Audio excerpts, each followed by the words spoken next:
This morning we have with us Irv Teibel, who is the president of Syntonic Research Incorporated. He moved to Austin about a year ago from Manhattan, and he produces psychologically based recordings that he says increases concentration, alleviates insomnia and stress, all kinds of things like that, and says they're much, much better than drugs, aspirin and things like that. And I was talking to you before the show, Irv, and by the way, it's nice to have you here. Thank you. And I was wondering, since the Tylenol scare, if your business has picked up. It picked up almost instantly. I'll bet. We have been in business for over a decade, and there are quite a few people out there that know we exist and use our recordings instead of drugs as it was. Yeah.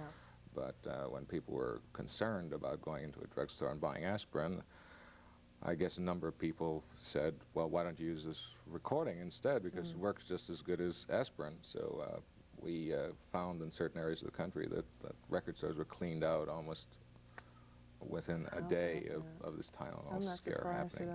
I'm not surprised at all. You said you've been doing this for a decade now? Started work on it in 1968. 68. How did you come up with the idea of producing environmental sounds to... What people said at the time was it was an idea whose time had come, and it was something that I felt had to be done very quickly when I got the idea, because it was so obvious, and wanted to do it. And when we spent over a year producing the first recording, and we were amazed that no one else had ever done anything like this psychologically based sound, and there was a great amount of research that we had to deal with on it that really dated back to 1895, 1910. Now, what kind of research was this? Well, Helmholtz had said that certain types of natural sounds were useful, but there were no way of recording it or reproducing it, and it was just filed away. And once we started doing research on this, we found that there was a lot of material that we could call on. And is it difficult to reproduce the sounds of nature? Well, that's why it was an idea whose time had come, that up to about 1965 you couldn't play a recording like this on an average hi-fi with any kind of fidelity at all, and it suddenly started getting better and better. And right now, I'd say that the reproduction is so good that you literally fool the mind, that you play, say, the dawn recording or an ocean recording or a thunderstorm in particular, and it's so realistic that even if the sun is shining through the window, you listen to about 5 minutes of the thunderstorm, and you believe it's raining outside. It's a wonderful idea. Let's listen to one of the sounds that we have, and I believe this is of sailing. Oh, yeah, of sailboat. People sailing. Let's listen to this just for a minute.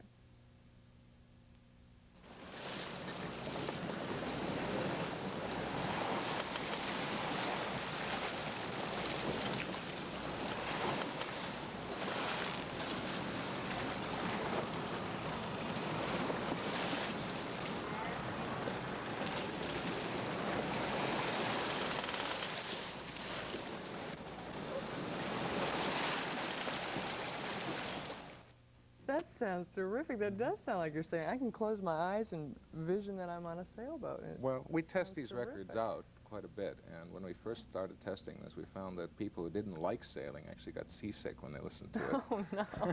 So if you don't like to sail, don't buy sailing. But you've got different kinds. You don't have just sailing. There are 22 different recordings that we've released so far, and we test every one of them. In fact, for every one we release, about 10 don't make it for various reasons. What's your biggest seller? Right now, I'd say the Thunderstorm probably Thunderstorm? Can we listen to the Thunderstorm? Do we have that one? Okay.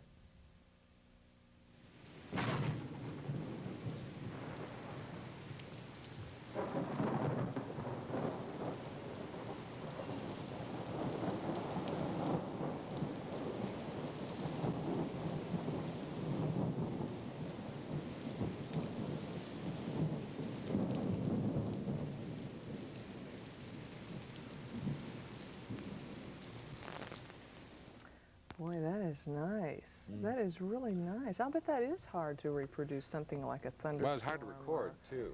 How do you do that? Well, I spent a year making thunderstorm recordings all over the place, and it's very hard to predict when a thunderstorm is going to happen, how long it's going to be. No kidding. And I ruined literally dozens of microphones making recordings, and this one was recorded in my own apartment.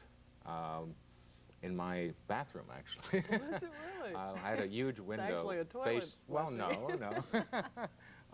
I don't think so, but I had this huge window facing the Hudson River, and we were on our way to a party, and I had all the recording equipment all set up, and I looked outside, and the sky was black, and I said, gee, you better wait a while. So I thrust open the window and stuck the microphones out and stood there for half an hour waiting for a lightning bolt to hit me, and when we played it, it was perfect. And if I hadn't waited for that, I wouldn't have had the thunderstorm recording that I put out. That is amazing. That really is. Now, you studied under, I think, a German composer, is that right? Well, I worked with Karl-Heinz Stockhausen, and I did electronic music for quite a while. Music, yeah. And I found that most of the work that I was doing in electronic music was sort of, well, depressing. It really didn't make you feel good. It was interesting, and I had a lot of airplay on my stuff, but I just didn't feel that I was going in the right direction. And I happened to do a soundtrack for a film back in the 60s that convinced me that natural sound had a lot of potential that hadn't been explored, and made the first test recording in Coney Island in the middle of winter, and found that particular recording, which was just about 3 minutes long, was quite magical. It did all sorts of things. When you had it on, you felt good, and you didn't hear extraneous sounds. And people actually say that listening to these recordings increases their concentration. Oh yeah, it does. The one thing that I became aware of once I started doing this series was that we don't live the way people lived 100 years ago. That things have changed tremendously for us. Now we're so aware of heating and cooling, and we isolate ourselves from nature, that even if you live in the country, you don't really hear natural sounds because you've sealed yourself off in this little box. And you hear electronic sounds, you hear the telephone, you hear the radio, you hear the TV, but you don't really hear much that's going on outside. And I know for a fact that most people need those sounds, that living in a silent area is very difficult, and it makes you very tense. Well, why not just regular music, or why couldn't somebody just turn the radio on and just listen to music or something like that? Well, anyone who's experienced it knows what the answer to that is. First of all, you can't listen to the same recording for more than one time without getting tired of it. Second of all, there's taste involved. And third, music is music. It's a performance. It's meant to be listened to. You can't ignore it.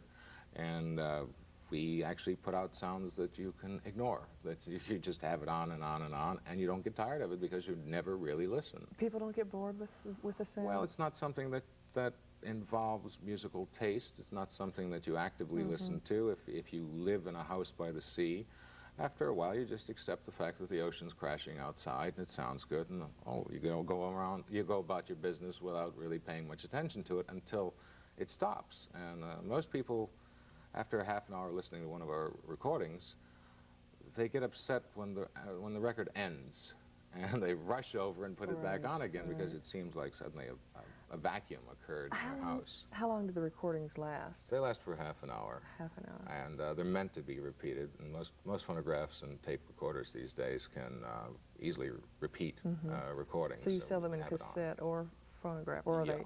They're 8-track, they're cassette, they're phonograph. What kind of people like to buy these? It turns out that the brighter you are, the more you need them. That people who really aren't very, they don't read much and they don't concentrate much, they don't really need these recordings because basically they need something to distract them. Whereas someone who's sitting there trying to read the newspaper, trying to read a report, or working on something where they need concentration, they're usually much more aware of all these other sounds that distract them, because a sound will occur and all of a sudden you've read 3-4 sentences and you can't remember anything you read. Everyone has that happen to them.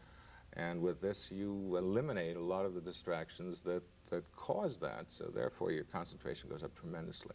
It's fascinating work. It really is. Have you enjoyed doing it? Yes and no. It's a lot more difficult to do them than to listen to them. I'll bet. I've become somewhat distanced from them now, and I'm almost like my own customers. I use them all the time, and I don't think of myself as having created them, whereas when I first put out each recording, I've exposed myself to them for about a year to see what the problems are, and I know every single sound on that thing because I've had to do very intensive editing on it. But after a while, it's like having a child. It goes out into the world It and really it has is. its own existence. It's really interesting to listen to those sounds, and they are extremely relaxing. And if anyone would like to find out further information about Irv's recordings, you can call 445-1602 and ask for the Environment Series. Irv Teibel, thanks so much for being with us this morning. Fascinating subject, really I is. enjoyed it. Have you back on again. In just a minute, we are going to meet musician Joe E.